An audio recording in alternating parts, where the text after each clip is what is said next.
The clock starts the moment the first B-2 Spirit lifts off from Whiteman Air Force Base in Missouri. 30 hours of flight time. 30 hours during which Iranian radar operators stare at their screens and see nothing. The bomber is already inside Iranian airspace before any alert sounds. The bombs are already falling before any scramble order reaches a single pilot. This is not dramatic license. This is the operational reality of what a full-scale American air campaign against Iran would look like in its opening minutes. And understanding it requires confronting a gap between Iranian military propaganda and Iranian military reality that the crash of an aging F-4 Phantom has just cracked wide open. Iran's Air Force has been selling a story for decades. The story features domestically engineered fighters, reverse-engineered American technology, pilots of legendary skill forged in the crucible of the Iran-Iraq War, and an air defense network described in state media as impenetrable. The Kausar fighter, unveiled in 2018 with considerable fanfare, was presented as proof of Iranian aerospace self-sufficiency. The Bavar 373 surface-to-air missile system was promoted as Iran's answer to the Russian S-300. Defense ministers gave speeches. Generals posed in front of aircraft. The narrative was confident, even defiant. Then an F-4 Phantom, a jet that first flew in 1958, a jet older than the Islamic Republic itself, fell out of the sky during a routine training mission, and the story started coming apart at the seams. The IRAIF's actual inventory, stripped from the propaganda, is one of the most peculiar collections of military aviation in the world. Roughly 30 to 40 F-4 Phantoms, still in nominally flyable condition, kept alive through domestic reverse engineering and the systematic cannibalization of airframes that can no longer fly to keep others in the air. A similar number of F-14 Tomcats, once the crown jewel of American carrier aviation, now maintained on components fabricated in Iranian machine shops because every original American spare part has been embargoed since 1979. F-5 Tiger IIs, the domestically produced Azarash and Kausar, which independent analysts consistently assess as modified F-5 derivatives, meaning Iran has essentially built more versions of an aircraft that was already obsolete 40 years ago. The most modern conventional capability sits with the MiG-29s and Su-24s acquired from Russia, perhaps 25 to 35 combined airframes, aging platforms with limited upgrade pathways under sanctions. Total combat-ready aircraft on any given operational day is almost certainly well below official figures. Maintenance attrition, parts shortages, and the compounding effects of flying machines decades past their design service lives mean that Iranian readiness rates are almost certainly far lower than anything Tehran would publicly acknowledge. This is the force that would face the opening wave of an American air campaign. The mismatch is not simply numerical, it is architectural. Modern American air warfare does not begin with fighters. It begins with the systematic destruction of an adversary's ability to see, communicate, and coordinate, what military planners call the suppression of enemy air defenses, SEAD, the foundational act of every American air campaign since Desert Storm. Against Iran, SEAD is not a preliminary phase, it is the entire first act of the war, and it would be executed with a precision and simultaneity that Iran's fragmented, partially degraded air defense network is structurally unable to handle. The opening salvo comes from submarines. Virginia-class boats positioned in the Arabian Sea and the Persian Gulf launched Tomahawk cruise missiles against the highest priority radar nodes and command communication facilities. These missiles fly terrain-following profiles at low altitude, designed to stay below the radar line of sight until seconds from impact. Simultaneously, B-2s already airborne deliver precision munitions against hardened command bunkers. EA-18G Growler electronic warfare aircraft, launched from carrier strike groups in the Gulf and the Arabian Sea, begin jamming Iranian radar frequencies across the electromagnetic spectrum, not just degrading the picture Iranian operators see, but actively deceiving it, inserting false tracks, creating phantom aircraft, turning Iran's air defense network into a source of misinformation rather than intelligence. Within the first 60 to 90 minutes, Iran's integrated air defense system begins losing coherence. Not all at once, node by node, battery by battery. The lights go out in sequence. This is the moment the Iranian Air Force faces its actual problem. And the problem is not courage. Iranian pilots have demonstrated real bravery across decades of conflict. The problem is physics and information. Iran's air defense doctrine depends on a specific architecture. Ground-based radar provides targeting data to scrambled fighters. Command and control nodes direct intercept vectors. And pilots use that external information to compensate for the limitations of their own aircraft sensors. Remove the ground radar, which the opening seed phase methodically does, and Iranian fighters are suddenly operating on their own onboard systems against opponents whose onboard systems are a full generation ahead in every measurable parameter. Consider the specific engagement geometry. An F-22 Raptor operating in combat configuration has a radar cross-section roughly equivalent to a metal marble. Its APG-77 AESA radar can detect, track, and engage targets at ranges that older generation fighters cannot match.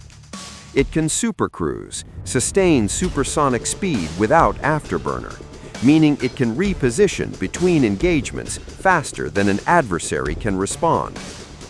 An Iranian pilot in an F-4 Phantom has an ANWG-10 fire control radar that Iranian engineers have maintained as best they can, but which was designed in the early 1960s and has detection capabilities against stealth platforms that are, charitably, close to zero.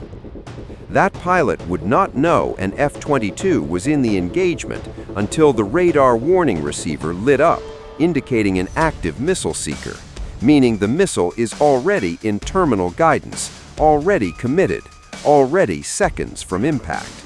The fight is over before the Iranian pilot can process that it has started. The MiG-29 pilots fare somewhat better. The MiG-29's RLPK-29 radar has genuine capability against conventional targets, and the aircraft's aerodynamic performance remains competitive in close-range maneuvering.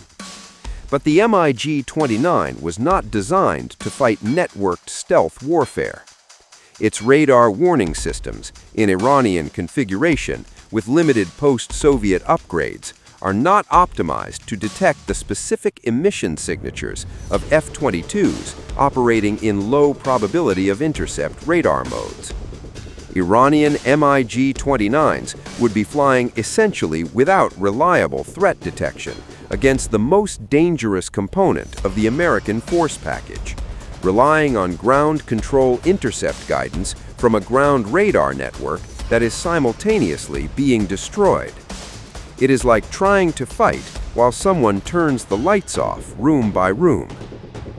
Iran scrambles. Of course it does. The IRAAF has dispersal plans, quick reaction alert protocols, underground shelter systems. The Shaheen base and several mountain-carved facilities represent genuine investment in survivability. Pilots launch from dispersed airstrips, attempt to gain altitude, try to establish radio contact with ground controllers whose communications infrastructure is being jammed and physically destroyed in real time. Some aircraft get airborne, Some may even achieve radar lock on peripheral American assets, the F-35s operating in the outer engagement envelope, the older F-15s carrying standoff weapons. A few engagements happen. Iranian air-to-air missiles, a mix of domestically produced variants based on the AIM-54 Phoenix and AIM-7 Sparrow, plus Russian MiG R-60s, get fired. Some may reach their targets. But the math of attrition runs in only one direction. Every Iranian aircraft that takes off is immediately trackable by E-3 AWACS aircraft orbiting safely outside Iranian airspace, feeding targeting data to every American fighter in the operational area. Iranian aircraft that survived the first intercept attempt return to find their home bases under Tomahawk attack, their fuel infrastructure burning, their maintenance crews seeking shelter. The second sortie generation rate collapses. By the end of day one, the Iranian Air Force has not been defeated tactically, it has been defeated logistically. Aircraft without fuel, without functioning runways, without maintenance support, without radar guidance, cannot fight, regardless of how capable their pilots are. By hour 48, the scenario that analysts have long modeled plays out in accelerating sequence. Iranian aircraft are either destroyed on the ground, shot down in the opening engagements, or hiding in hardened underground shelters that have now become their prisons rather than their protection. An aircraft that cannot take off without being immediately detected and engaged by a waiting combat air patrol is not an air force, it is inventory.